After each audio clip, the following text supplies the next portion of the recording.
pretty awesome.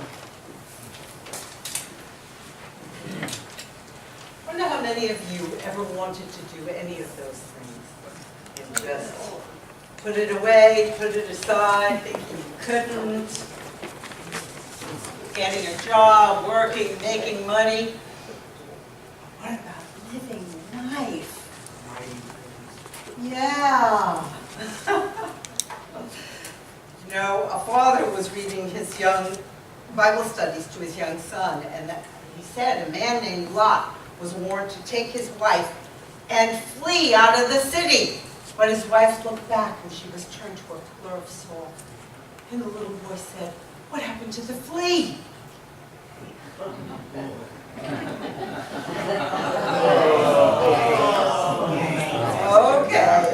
Okay, you're right.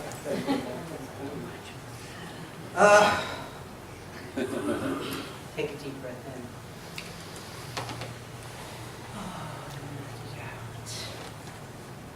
Take another deep breath in. Breathe in God. Breathe it in so deeply that you almost can't breathe. And let him out. And then breathe him in gently, knowing He is loving you. He is here. He is wrapping His arms around us as we worship together, as we are.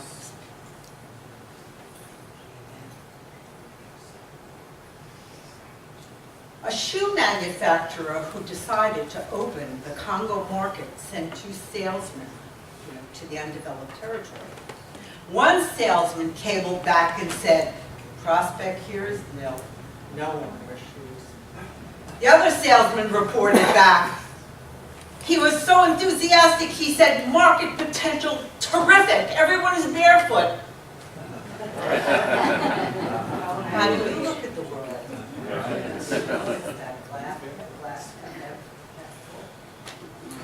You know, you are all so wonderful. You know that? And this family of God is such an inspiration. People who come here never forget us. And that is the truth. Visitors who come from other states, we get emails saying they loved it. They had a great time. And then they follow our Facebook page. So, new flowers being planted here as God weeds the garden. What joy. I want to tell you a true story. She was lost and alone, barely alive, half-starved and exhausted. The 14-year-old Jewish girl lay on the platform of an abandoned railroad station. It was the day the Russian army liberated the Nazi-controlled labor camp, and that's where she was held captive. Though she was free, young Edith was too weak to pick herself up, so she laid on the ground. She thought she would die there, but then a young priest came and stood beside her. He offered her tea and 2 slices of bread that he had in his pack. And he said, "Where do you want to go?" And she said, "To Krakow." And he said, "I'm going there too. Let me help you up." He said, "My name is," guess what? Carol.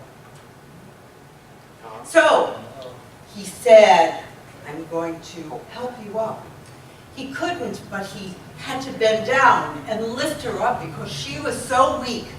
And he lifted her up and he carried her, this is a true story, he carried her 2 miles to the train station. And when she asked again, "What's your name?" he said, "My name is Carol." And she said, "My name is Edith Zierer." And when they arrived, they were separated.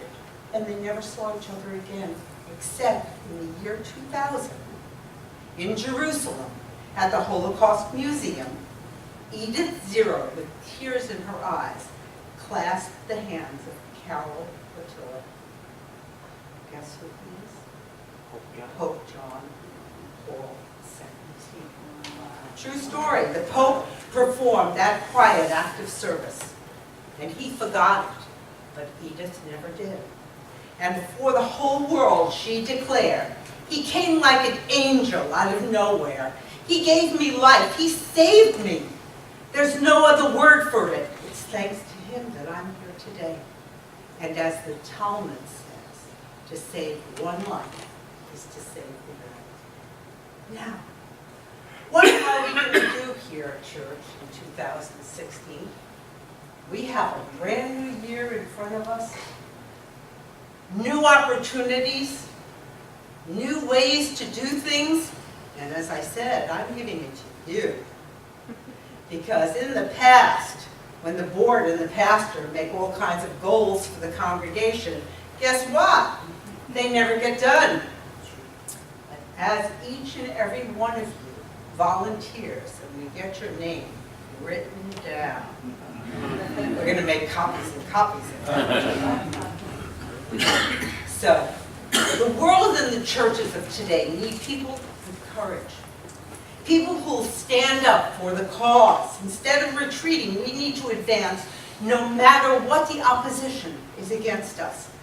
We need to speak up when our voices need to be heard, specifically on behalf of those who are vulnerable everywhere, fighting for equality and for our own emerging community, because we're still struggling. And being silent could be interpreted as a lack of courage. Now, courage is contagious. When brave people take a stand, the spines of others get stiff. The hero or heroine for God and humankind stands out not only because of what he or she does, but because of how they do it. They stand out because of the love and wisdom that flows through them as they serve others. There's a big difference between standing over a fallen person and lifting them up than from getting down on the ground on your knees and lifting them lovingly in your arms and raising them to their feet. Kind of like the story of the Good Samaritan in Luke, pouring oil and wine on the wounds of the traveler, and not only that, taking him on his donkey to an inn. Throughout the New Testament, the early Christians met with one another to worship together, to learn together, to share their lives with one another. But some people today complain that they don't get anything out of the sermons. Now, that may be true, but that's not an excuse to stop attending. Such people need to give change to their perspective from get to give. We attend worship services, not just to get, but to give worship to God with our whole heart, and give service to other members of the congregation. How can we serve others in church services? Wow. Teaching, cleaning the building, singing hymn special music, arranging the chairs, doing the altar, on and on and on and on. We have a whole list, just waiting to put names. So, on and on and on. You know, we provide an atmosphere in which others can get something out of the sermons. We talk with other people. We find out their needs and we pray about those things. And if you aren't getting anything out of the sermons, then at least attend to give something to somebody else. When we talk about teaching, we teach both in word and example. Remember that. We are out in that world, and everyone who looks at us and watches us and listens to us knows we are people of God. And so they want what we have, because we have this light shining above us. Truly we do. And so they want it. Now, it's been my experience that most people put a mask on to hide their need from others. If we're really going to help one another, we need to get close to one another and see behind those masks. It means that we have to let our own mask down a little so others can see us, our vulnerability, our needs. Small groups are a good place in which to do this, both inside the church and socially. get to know people better and feel safer with them. You know, even the Apostle Paul, although he was a giant in faith, felt that he could be strengthened in faith by other Christians. In ancient times, people didn't move often. Communities were developed in which people knew each other. They lived there their whole lives. But in societies today, people often don't know their neighbors. As I've told you, I lived on Beach Street for 2 years. I didn't know my neighbors. I tried to say hello when I walked my dog, and they would, but I never felt like if I had something terrible happen that I could run next door. I didn't even know her name. She never introduced herself to me, though I tried over the fence.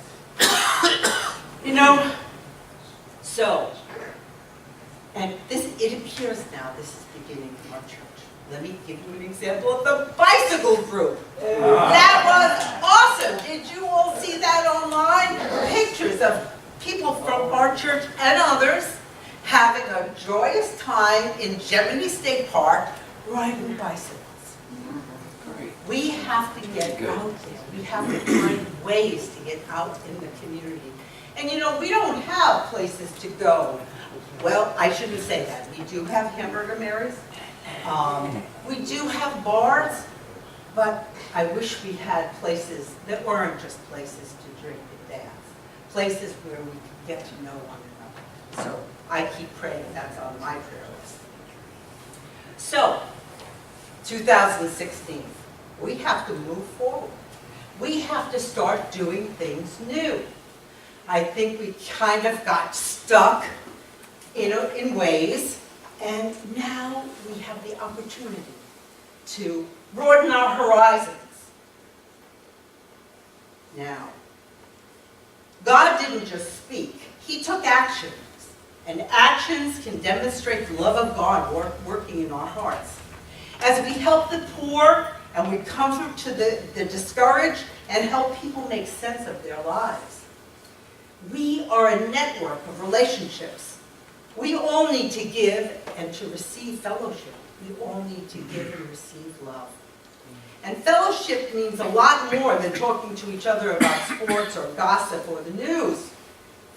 It means sharing lives, sharing emotions, bearing each other's burdens, encouraging one another, and helping those that have a need.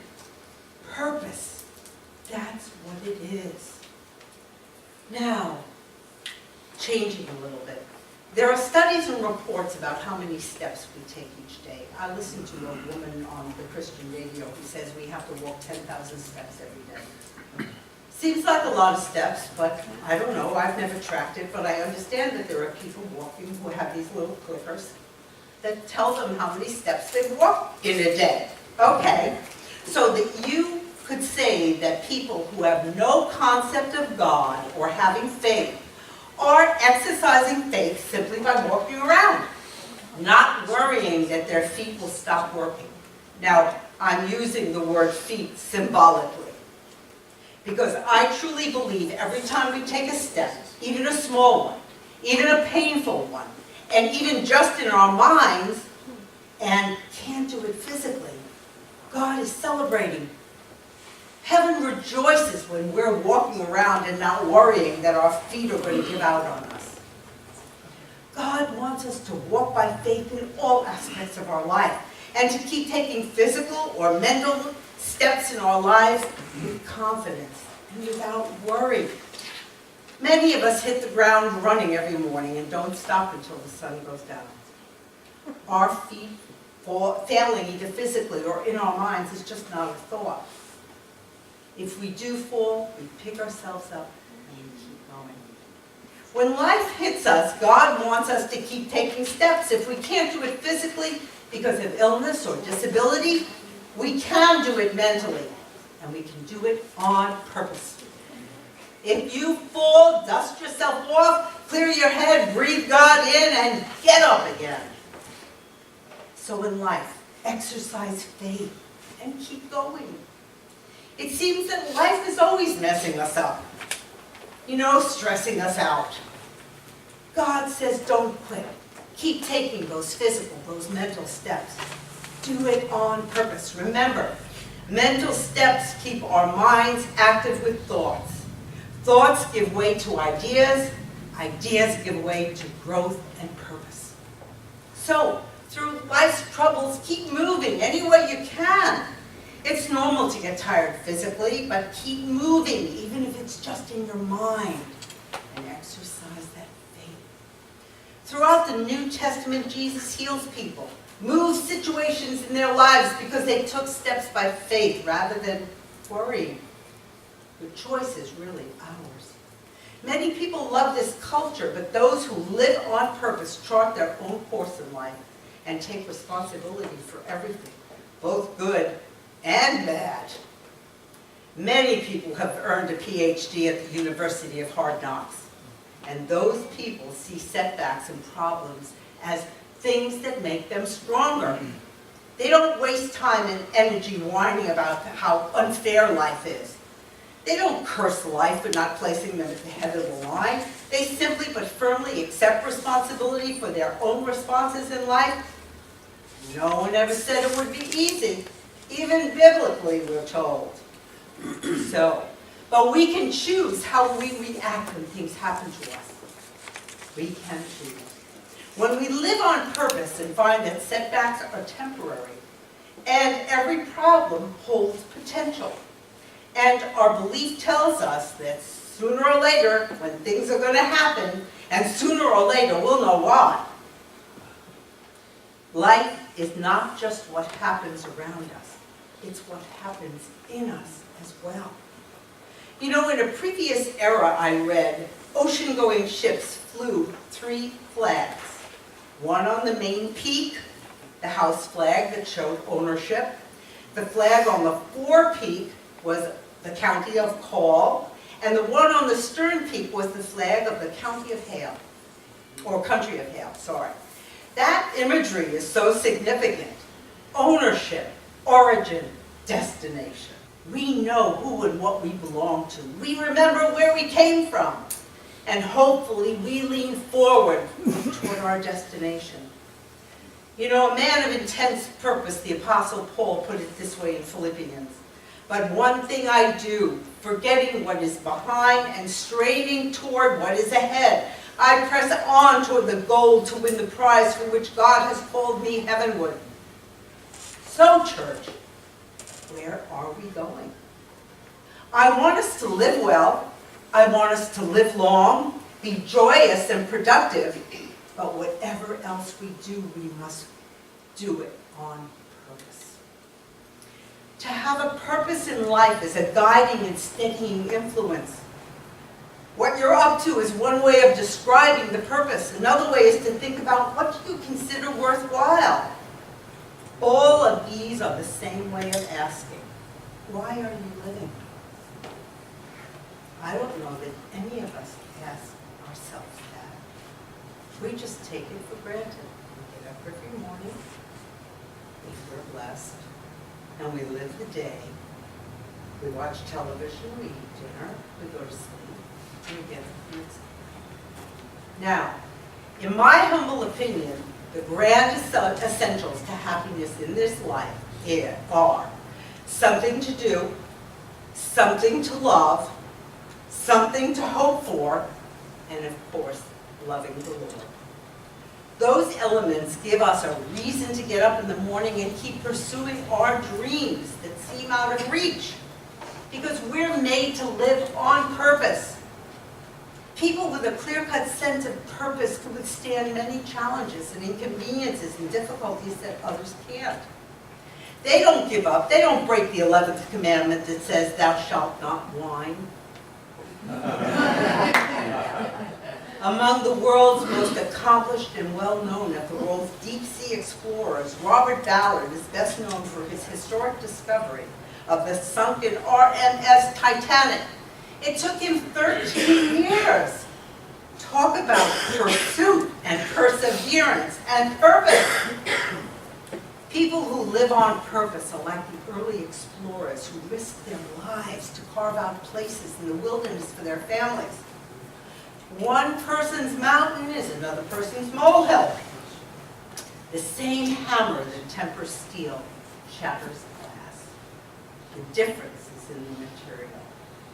So it is with life. An experience that might throw one person off course is hardly an inconvenience to another. One is drifting and gets sidetracked elsewhere, and others know where they are headed and lets nothing interfere. I read of an experiment that demonstrates the difference between existing by chance and living on purpose.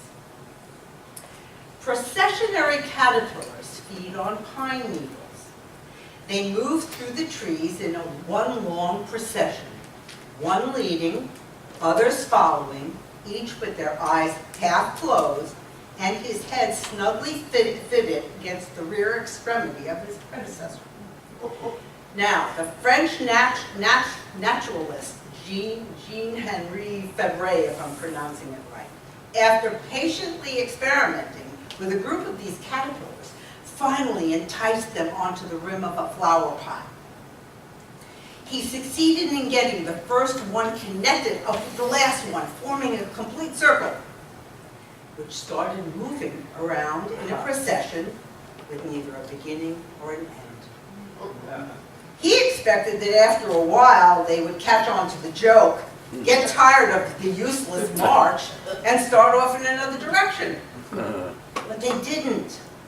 Instead, the living, creeping circle kept moving around the rim of the pot, around and around, keeping the same relentless pace for 7 days and 7 nights, until they died of exhaustion and starvation. Now, food was close by, but was outside the range of this circle, so the caterpillars continued along their comfortable path. You know, people can be like that, mistaking activity for accomplishment and movement for direction. We can follow habit into oblivion. We can also be resistant to change that we perish. If we're going nowhere, we're going to get there soon. So what does living on purpose mean? In his book, Daniel Boorstin points out that over the past century and a half, people have moved from being travelers to becoming tourists. The Old English noun travel was originally the same word as travail, trouble, work, torment. For centuries, to travel was to submit to a certain kind of torture or do something tough. It wasn't easy. And I have to tell you, coming back on a plane from my trip to Europe, where once you had a good time and you got over there and you got back on that plane that took me to Newark, where they put 4 seats where there should have been 3, and you were like this to one another over 12 hours. It's all about money and the economy. But anyway, that began to change in the middle of the 19th century, and some entrepreneur came up with the idea of marketing travel as an adventure. Thus was born the tour. Legend has it that the very first tour took place in 1838. A group of people from Wadebridge, England, traveled by a special train to a nearby village of Bodenham. There they got the fun of watching the hanging of 2 killers. Now, since the Bodenham gallows was in clear view of the uncovered station, the tourists had their adventure without even needing to leave their open railway cars. To live on purpose, we need to learn the difference between being a tourist in life and going only where it's convenient and comfortable, or a traveler, one who determines his or her own way in life and will get there, even if it means blazing a new trail. You know, one reason why people climb Mount Everest is just because they want to push themselves and do something that makes them feel alive. And if any of you have done anything unbelievable like that, you know that feeling. Pump-up feeling that it gives you. Now, but we can push ourselves in spiritual and relational ways also. You know, consider Joshua, the Old Testament leader who challenged his people to choose their purpose in life and to stay with it. He said to them, if serving the Lord seems undesirable to you, then choose for yourselves this day whom you will serve. Joshua simply refused just to exist. He chose to live. And to live on purpose means to take appropriate risks to achieve your goal. Now, underscore the word appropriate. I'm not asking you to do things that are dumb. Quite the contrary, when we examine our motives and the direction of our lives, we discover that they often seem to be drifting off course somewhere. Sometimes we need to make some changes that seem risky.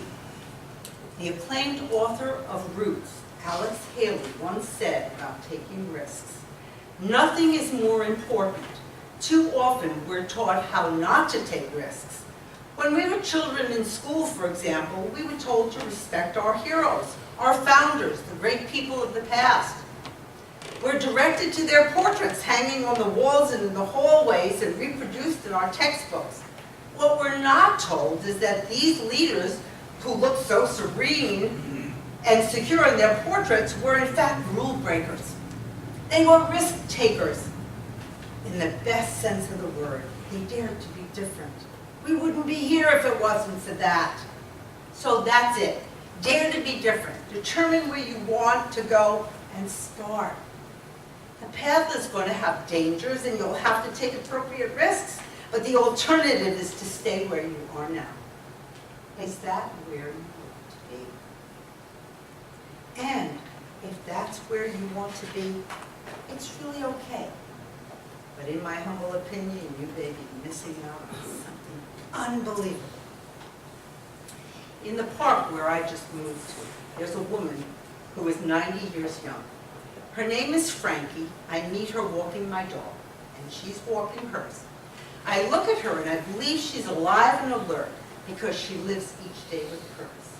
She told me that she has volunteered at Florida Hospital for 20 years, when it was off Nova Road originally, and now that it's up on Williamson, and she drives a 1998 yellow Oldsmobile. Talking to Frankie, I know she has plenty of setbacks in life, but it appears she's faced each one bravely. She did have cancer. She made it through that. She had another illness, and she made it through that. But she's now looking forward to reaching the century. And I look at her, and I'm so thrilled and proud of her, and want to be just like her. So to live on purpose means be open to serendipity. I don't know if any of you know that word. But if you lived in New York City, you would have known that on 63rd Street, they opened up an ice cream parlor called Serendipity many, many years ago. It's there today, and whoops. Susan, I think your battery's dying. My battery's dying. So I'll just talk loud. My battery died. How's that?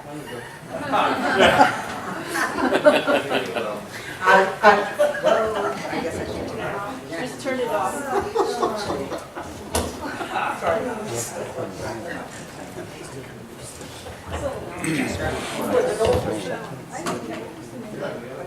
Sorry. Technology. Isn't that amazing? It just says to me that, my gosh, you're working on your computer, and like what happened to me with God Bless Peter, all of a sudden, I got this thing on my screen, and it went beep, beep, beep, beep. I couldn't shut it off. It said, don't shut off your computer because it'll do this, that, the other thing. I called Peter, it was 7:30 in the morning, and he helped me through this thing. If I didn't know that, okay, so there you are, the computer. I could talk to him face to face. I'm sure if I had written it down, I wouldn't have been concerned about it. Was it a virus? Yes, it was a virus, and I ran all my virus scans, and they put me back on track.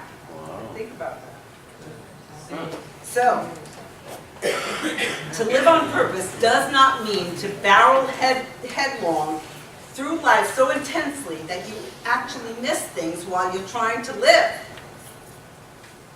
Serendipity is surprises that are happy opportunities that seem to signal, hey, wake up, pay attention, be in the moment.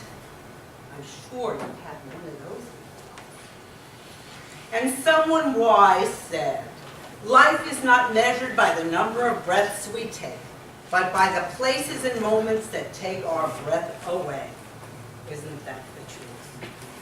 In the 1970s, Bill Bowerman, the University of Oregon track coach, was searching for a design for a new type of track shoe for his Star Runners. One morning, his wife served him a plate of waffles. Suddenly, he envisioned a slab of rubber pressed down over a waffle iron. That idea became the initial spark for a company to be called Nike. And at their superstore in Chicago, you can still see Mrs. Bowerman's rubberized waffle iron. Now, you never know what might cross your path when you're truly alive and awake with God, because God's going to place it right in front of you. When we realize that God has put it all out there and all we need to do to live on purpose is to be grateful for every moment, hopeful for tomorrow, and find the opportunities that are open all around us.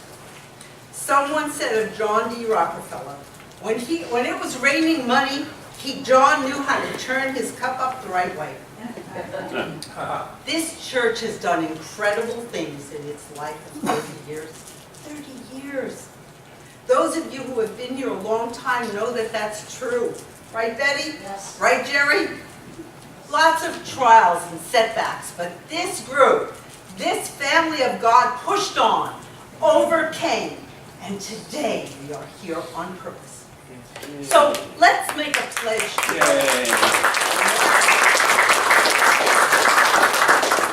Let's make a pledge today that this church, this family, will continue to grow and prosper.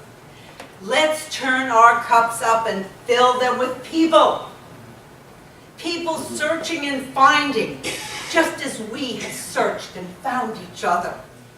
Together forever, be that our pledge, our purpose. Amen.